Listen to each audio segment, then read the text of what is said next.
Kalau sendirian kan nggak bagus. Iya. Nikah dong. Oh. Ini kan ayat tentang pernikahan kan? Enggak dong. Hah? Enggak dong. Loh, tali 3 lembar tidak mudah diputuskan. Kenapa nggak ditulis 2? Kalau sepasang-sepasang. Memang ada pernikahan yang bertiga.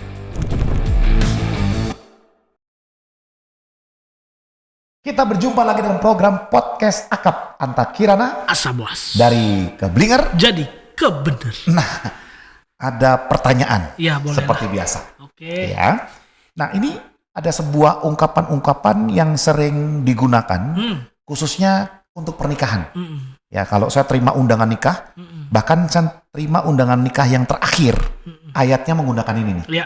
Ayatnya tertulis di Pengkhotbah 4 ayat 9. Oh, oke. Berdua lebih baik daripada seorang diri, karena mereka menerima upah yang baik dalam jerih payah mereka. Ya. Tapi biasanya setelah koma nggak dibahas tuh di ayat itu.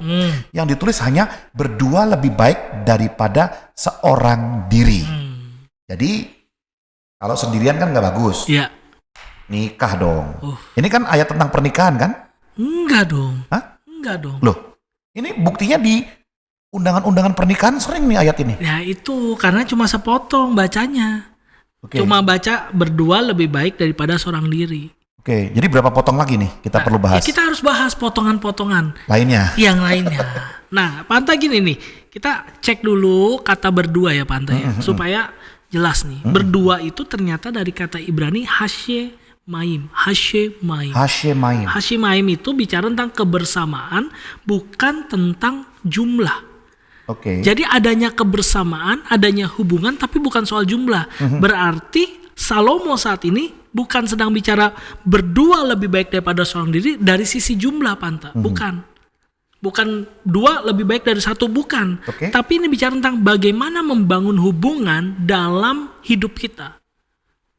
Oke. Dan ini hubungan yang kalau kita pelajari dari ayat ini bukan tentang pernikahan. Ini Oke. justru tentang perjalanan hidup Panta. Bagaimana kita harus bisa punya komunitas Oke. untuk mendukung kita dalam melayani Tuhan. Itu sebenarnya.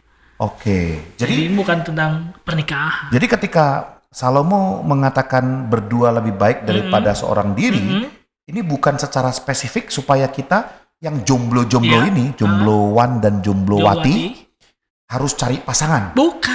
Bukan ayatnya nggak bicara itu. Coba aja lihat nih ayat 9 bagian B ya Pantai ya. Karena mereka menerima upah yang baik dalam jerih payah mereka. Ini bicara tentang apa? Ini bicara tentang pertanian Pantai.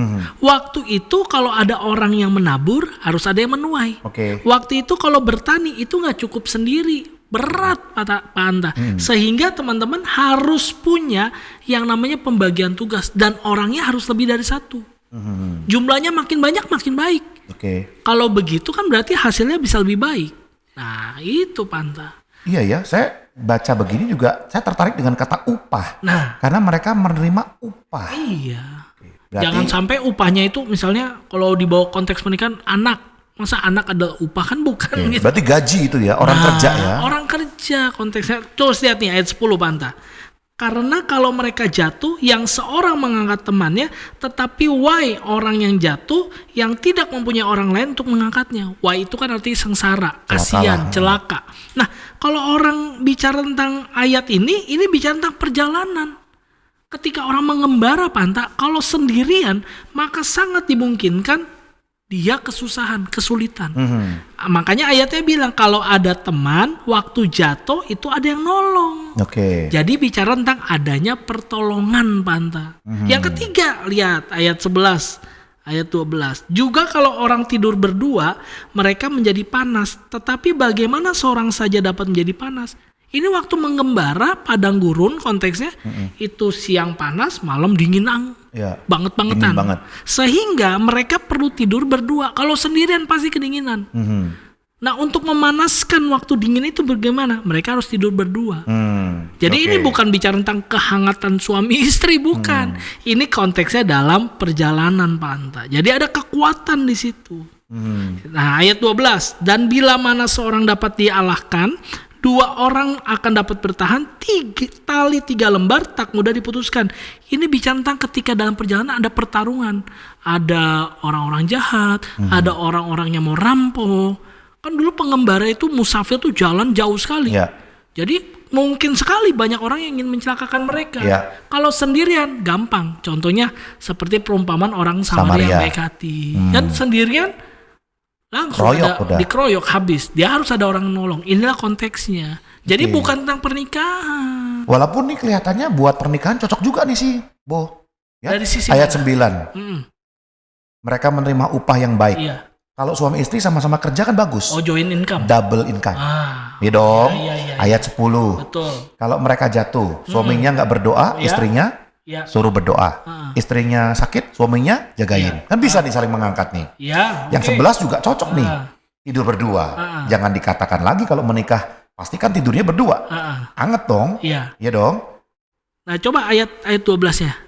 Coba cocok 12 perlu juga ya? Perlu, coba baca. Dan bila mana seorang dapat dialahkan, 2 orang dapat bertahan. Ya dong, kalau masuk perampok ke rumah, suami istri dua-duanya bawa pentungan. Bagus dong, bisa bertahan dong. Iya. Terusin dong, tagih. Masih ada lagi? Masih itu, tali. Oh, tali 3 lembar tidak mudah diputuskan. Kenapa nggak ditulis 2? Kalau sepasang-sepasang. Memang ada pernikahan yang bertiga. Nah itu, lu mesti jawab tuh, Bu. Kenapa tali 3? Kenapa nggak 2? Makanya ini bukan konteks pernikahan, Panta. Zaman dulu orang kalau bikin tali itu kan dari akar kayu.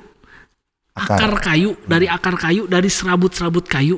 Lalu dia dipilin, Panta. Dipilin, pelintir, dililit gitu. Biasanya kalau satu itu tergantung kayunya. Kalau kayunya udah kuat, cukup itu. Nah, kayu itu atau tali itu dipakai untuk apa? Untuk mengekang biasanya. Mengekang apa? Mengekang hewan-hewan peliharaan supaya nggak kabur. Tapi kalau cuma 1 kurang 2, 2 kurang 3. Kalau 3 itu talinya bisa besar sekali, Panta. Jadi bahkan orang jahat atau tenaga yang kuat, hewan seperti apapun itu bisa ditahan. Jadi itu konteksnya. Bukan tentang suami istri. Masa suami istri tidur bertiga? Sama siapa bertiganya? Kan bahaya itu. Jadi kadang-kadang kan fokusnya kepada 2, lalu ini 3. Iya. Jadi 2 dan 3 ini sebenarnya hanya mewakili komunitas lebih dari 1 ya. Makanya konteksnya tadi saya sampaikan hasyamaim. Artinya hubungan bukan berdasarkan jumlah. Hubungannya. Mau hubungannya ada 2, 3, 4, 5, 6 terserah. Jadi bukan tentang jumlah, Panta. Ini tentang bagaimana berkomunitas. Ya Bapak Ibu Saudara yang mendengarkan di sesi ini, silakan jika ada pertanyaan, jika nggak setuju dengan Pak Boas, tuliskan di kolom komentar. Ya, tanya sebanyak-banyaknya, kita akan menjawab semua pertanyaan-pertanyaan Bapak Ibu Saudara sekalian. Dan saya mau kembali nih Pak Boas kepada ayat-ayat ini ya. Jadi kalau kita perhatikan di sini berarti ayat ini sebenarnya orang menikah juga kan punya teman dong. Iya. Boleh dong, ya kan? Jadi sebenarnya kalau ketika saya menikah pun saya bisa kuat dong berdua, bisa panas dong. Tetapi ini bukan konteks menikah. Betul. Walaupun berkomunitas itu bisa juga bicara tentang kita menikah cari teman hidup. Oh bisa. Boleh, tapi ya? Kalau mau fair ayat tentang pernikahan kita bisa ambil dari Kejadian tentang bagaimana Tuhan mempersatukan Adam dan Hawa. Itu bisa. Tidak baik manusia itu seorang diri. Boleh, Panta. Tuhan akan berikan, kan jelas konteksnya. Tapi kalau ayat ini tidak untuk pernikahan. Karena kalau kita paksakan untuk pernikahan berarti menurut ayat-ayat ini pernikahan adalah sebuah hubungan timbal balik. Saya memberi apa, saya menerima apa. Dapat apa? Iya dong, karena kan dua-duanya untung nih. Kesannya begitu kan. Nah, kalau udah transaksional dalam pernikahan, bahaya. Wah, ini dalam nih. Nah itu kan, kalau menurut ayat ini kan ada transaksional, upah, itu kan transaksional. Saling melindungi. Kalau ada jatuh ada yang nolong, itu kan transaksional. Bagaimana kalau kita ketemu pasangan yang ternyata kita tolong terus? Repot. Ayatnya kan nggak bilang gitu, makanya dia nggak pernah tolong saya tolong dia terus. Nah itu kan nggak bisa. Oke. Ya, jadi Bapak Ibu Saudara pemirsa sekalian, ini menjadi jelas hari ini bahwa akan menjadi keblinger ketika kita menggunakan ayat ini untuk menjadi dasar bahwa kita semua harus mencari pasangan supaya tidak sendirian, supaya nggak jomblo, ya menikah semuanya karena lebih baik orang berdua, tidak baik sendirian. Ya, karena konteks ayat ini ternyata adalah tentang bagaimana kita membangun pertemanan, hubungan, komunitas dengan orang-orang di sekitar kita, sehingga ketika kita bersama-sama, tentunya ada banyak manfaatnya yang bisa kita peroleh, bahkan kita bisa berikan kepada orang-orang yang bersama-sama dengan kita. Begitu ya Pak Boas ya? Betul. Betul sekali ya. Oke, baik. Jadi Bapak Ibu, teman-teman sekalian, kita sudah di penghujung sesi kita. Sekali lagi saya mau mengingatkan, jika ada pertanyaan, ada komentar, tulis saja langsung di kolom komentar di bawah ini. Termasuk topik-topik yang Anda ingin kami bahas. Kita akan dengan sukacita membahasnya bersama-sama kembali. Sampai bertemu di dalam topik-topik selanjutnya. God bless you all.